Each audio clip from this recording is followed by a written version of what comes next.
Hello बच्चों, let's read this question. The question says statement 1 दिया है physical adsorption is irreversible in nature. Statement 2 दिया है physical adsorption is not specific in nature. Option 1 है हमारे पास both statement 1 and 2 are correct. Option 2 है statement 1 and 2 are incorrect. Option 3 है 1 is correct, 2 is incorrect. Option 4 है 1 is incorrect, 2 is correct. Right? The key concept for this question is physical adsorption.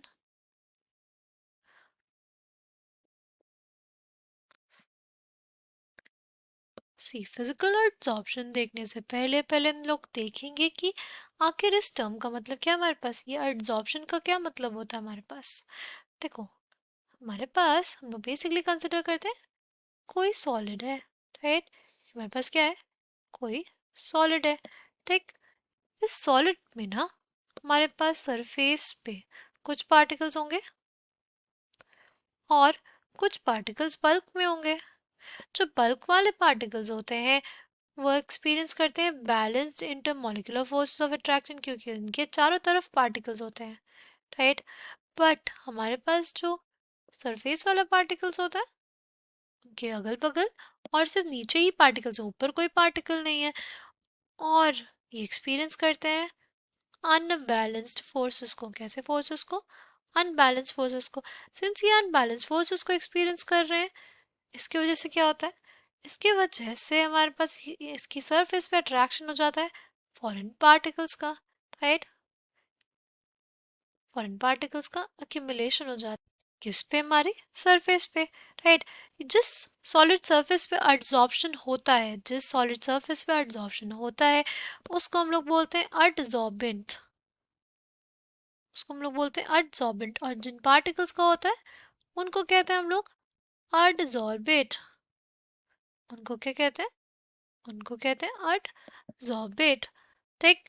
तो हमारे पास अगर अगर एडसॉर्बेट और एडसॉर्बेंट के बीच में van der Waals forces of attraction होगा तो उस एड्सॉर्प्शन को हम लोग कहते हैं physical adsorption, right. Physical adsorption में हमारे पास जो सरफेस है, यानी जो हमारा एड्सॉर्बेंट की सरफेस है और एड्सॉर्बेट है, उनके बीच में कैसे इंटरेक्शंस होते हैं, सिर्फ वैन डर वाल इंटरेक्शंस होते हैं, राइट। वैन डर वाल इंटरेक्शंस तो पार्टिकल्स में आपस में होते ही हैं, राइट।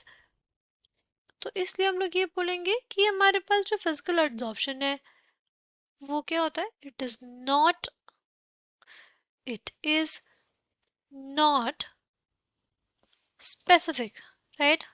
ये स्पेसिफिक किसी मॉलिक्यूल्स के बीच में नहीं लगता ना, राइट। अगर कोई सरफेस है तो यहाँ पे कोई भी पार्टिकल आके चिपक सकता है, ये नहीं कि सिर्फ एक पर्टिकुलर पार्टिकल आके चिपके, राइट। हमारे सरफेस पे